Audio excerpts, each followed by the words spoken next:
These are some of the world's most dangerous waters, and HMCS Ville De Quebec is headed for one of its most dangerous cities, Mogadishu, the capital of Somalia.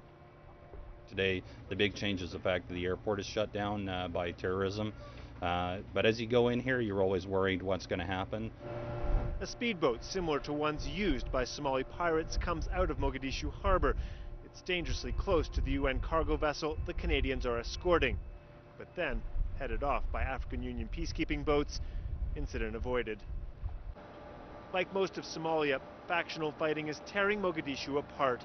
2 African Union peacekeepers were killed in the last few days here, adding to the some 8,000 civilian deaths in the last year. Looking right, you see the second building. And an Islamist group, Mujahideen of Somalia, is holding Canadian journalist Amanda Lindhout hostage somewhere in the city. The insecurity combined with drought has left more than 3 million people on the brink of starvation. But getting aid in is a treacherous business. The hazard is pirates. So far this year, they've taken 36 vessels.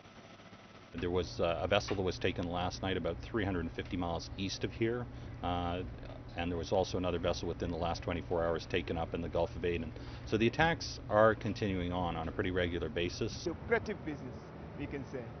Andrew Mwangura has been monitoring Somali piracy closely for the past decade. Early last year, they were paid about 175,000 to release the ship, and then now they've gone up. They're more, we can say they are now well advanced. They ask for millions of dollars. Mwangura says the pirates are controlled by Somali warlords, members of the country's weak transitional government. Instead of fighting piracy, they're spreading it, employing some 1,100 gunmen. They have RPG, rocket-propelled guns, automatic rifles. They've got also anti-air launchers, anti-aircraft launchers, and they've got a proper communication system, like Turaya and satellite phone, and they've got a very powerful radio communication system. In its month in these waters, the Ville de Quebec has made shipping a little safer. It's escorting a ship carrying 5,000 tons of UN food aid. Pirates have given them a wide berth. This is the 4th shipment the crew has brought here safely in the last month. Without a naval escort, we will not have an emergency food aid response. Canadian Denise Brown is with the UN World Food Programme. At WFP, we actually believe that the World Food Programme and the food aid that we're putting into Somalia is the buffer between humanitarian emergency and the most extreme category, which is famine. That could mean tens, possibly hundreds of thousands dead. The pieces are in place: drought, rising food costs, and warfare. The UN is now feeding 77% more Somalis than it was at the start of the year. 90% of that food comes in by sea. Under the Canadian escort, we will have shipped in about 36,000 tons, which is about enough for 2 million people for 1 month. So that's been of tremendous assistance to us. And a point of pride with the crew. And these are millions of people who are bordering on starvation. And getting this amount of food to them would, it's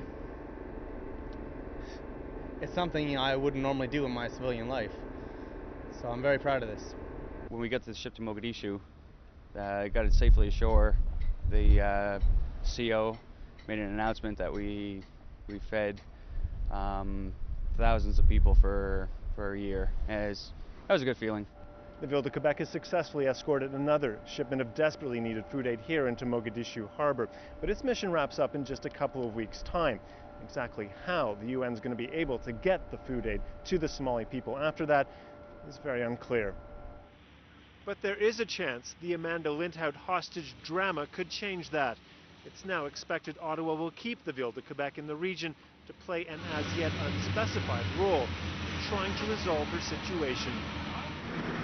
And sources here say the government and UN are in high-level discussions about extending the escort mission. If true, no matter what the reason, it will be good news for Somalia. David McGuffin, CBC News, on board HMCS Ville de Quebec, off the coast of Somalia.